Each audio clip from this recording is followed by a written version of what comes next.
আপনি একটা ভালো জিনিস নিয়ে দাঁড়াবেন আর আমি আমার বাস নিয়ে দাঁড়াবো, বা আপনি এখানে তুলনা করতে পারেন যে একটা সুন্দরী দাঁড়ায় আছে আর আমি আমার বাসটা নিয়ে হানিফ বলবো নিয়ে দাঁড়ায় আছি, ওই সুন্দরী রেখে মানুষ আমার হানিফ দেখবে, এটা আমি গ্যারান্টি দিয়ে দেবো। ছোটবেলা যখন ঢাকা থেকে আর কি বরিশালে যাইতাম তখন তো প্রথম পদ্মা সেতু হয়নি, জাহাজেই যাওয়া আসা। তো একদিন বাবাকে বললাম যে বাবা বাসে যাব। তো জালকাঠি থেকে আমরা ইগলে উঠি, যখন আমরা ফেরিতে উঠবো 6 ঘন্টা আমরা ফেরির জন্য অপেক্ষা করতেছিলাম কুয়াশার জন্য। ওই বাসের যে স্মেল, বাসের যে ইঞ্জিনে একটা তেলের যে ঘ্রাণ, ওই সারাটা দিন যে বাসের যে আপনার স্টাফরা ছিলেন তাদের সাথে যে একটা কথাবার্তা, তাদের সাথে যে ভালো লাগার একটা বিষয়, তারাও ফ্রেন্ডলি, তাদের সাথে আর কি রিলেট করে চিন্তা করলাম যে বাস একটা তৈরি করা যাবে। তখন 20 টাকা থেকে 30 টাকায় বাস কিনতে পাওয়া যেত। ওই বাস কিনতাম, কেনার পরে ওটা স্টিকার করতাম ইগল। রাস্তাঘাটে যখন আপনি ক্যামেরা ধরবেন দেখবেন বাস নিজেই ওখান থেকে হয় আপনার জন্য হাত জাগাবে, ডিপার 2টা জ্বালায় দেবে। এটা তাদের একটা ভাষা, কারণ গাড়িটা তো দাঁড়া করানো যাবে না, ওটা তাদের একটা ভাষা যে না আমি তোমাকে দেখছি, তোমার জন্য আমার জন্য ভালোবাসা রইলো। তো ওইখান থেকে আর কি, তখন তো ছোট ওই জিনিসটা আমার কাছে, আমার মনে হয় আল্লাহ ক্যামেরা ধরলাম লাইট জ্বালাইলো, বিষয়টা তখন থেকেই ভালো লাগার। আমরা তো কাজের জন্য থাকি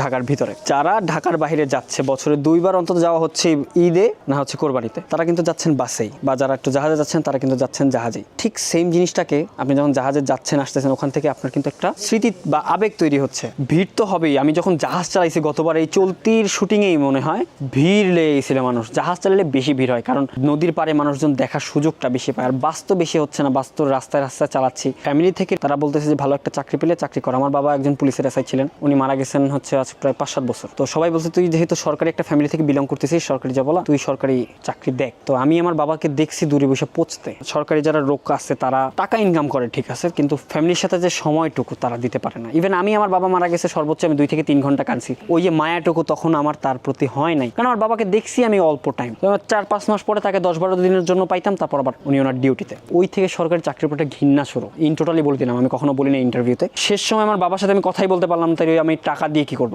ওই থেকে আর কি না, আমি আমার কোম্পানি যতটুকু করব, আমি যেন এনি টাইম আমার পরিবারের পাশে থাকতে পারি, এনি টাইম আমাকে ফোন দিলে যাতে একটা মানুষকে অ্যাক্টিভ পায়, এই জন্য আমাকে বিজনেসটা ঘরে বসে তৈরি করা। প্রথম যে গাড়িটা ওটা বানাইতে আমার 7-8 দিন লাগছিল। বর্তমানে আমাদের একটা প্রফেশনাল গাড়ি একদম যেটা ছোট সেটা হচ্ছে 3500, আর যেটা একটু মিড সাইজ ওটা হচ্ছে আপনার 12 থেকে 14,000। প্রথমে আমরা বডি ডিজাইন করি, স্টিকারটা হিট দিয়ে বসানোর পরে তারপর আমরা 3D প্রিন্ট চাকা নিয়ে আসি। বাই দ্য ওয়ে আমাদের বাসের চাকা আমরাই বর্তমানে বাংলাদেশে ব্যবহার করি, এছাড়া অন্য কোনো ব্র্যান্ড আপনাকে এই ধরনের চাকা দিতে পারবে না। সম্পূর্ণ চাকা আমাদের ডিজাইন করা এবং আমরা 3D প্রিন্ট করে এইসব চাকা আমাদের বাসে ব্যবহার করি। এবং এটার মধ্যে থাকে হচ্ছে ESC, সার্ভো, ব্যাটারি, যাবতীয় লাইটিং সেটআপ। আপনি বাস দিয়ে ইন্ডিকেটর দিতে পারবেন। আপনি বাসের লাইটিং সেটআপটা আছে, এটার দরজা খোলে, এটার বক্স খোলে, মানে এভারেজ 12,000 টাকার মধ্যে সর্বনিম্ন প্রফেশনাল গ্রেডের দরজা বক্স সব ওকে সহ একদম অরিজিনাল বাসের একটা প্যাকেজ আপনি পাবেন।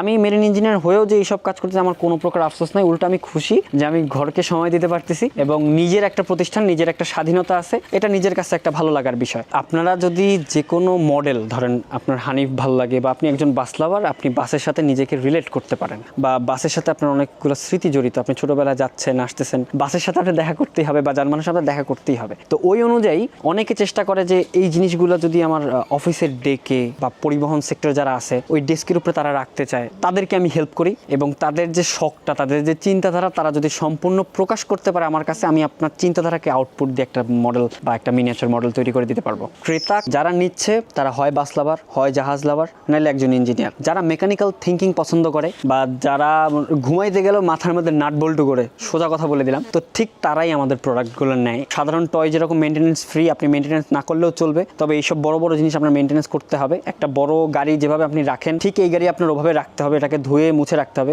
এতটুকু আমি শুধু বলে দিই, শুধু এই যে ভলভোর V9 আপনার কালারটা দেখতেছেন, এই কালারটার দাম 7,000 টাকা। অতএব এখানে যদি একটা স্পট পরে ওই 7,000 টাকার উপর দিয়ে যাবে, আর কিছু বলার নাই এখানে। আমি সবসময় চেষ্টা করছি যত চিপ মূল্যে পারা যায়, কারণ আমার কম্পিটিটর আছে, তবে তাদের থেকে ইনশাল্লাহ আমি একটু বেটার পজিশনে, কারণ তারা আমাকে বিট দেওয়ার চেষ্টা করে, আমি তাদেরকে না দিলেও চলে। বাসের মডেল তো ভিন্ন হয়, এক একটা লাইটিং ভিন্ন হয়, এক একটা সিট ভিন্ন হয়, কালার ভিন্ন হয়। মেইন হচ্ছে বাসের কালারটা ফুটায় তোলা। আমি চাইলেই বাসের কালারটা ফুটায় তুলতে পারবো না। আপনারা অনেকেই জেনে অবাক হবেন, আমরা ঢাকায় থেকে স্টিকার বরিশাল থেকে নিয়ে আসি। এই স্টিকার সবাই তৈরি করতে পারে না, এক একটা বাসের স্টিকার 2 থেকে 3 দিন বসে টাইম নিয়ে তারপর তৈরি করে।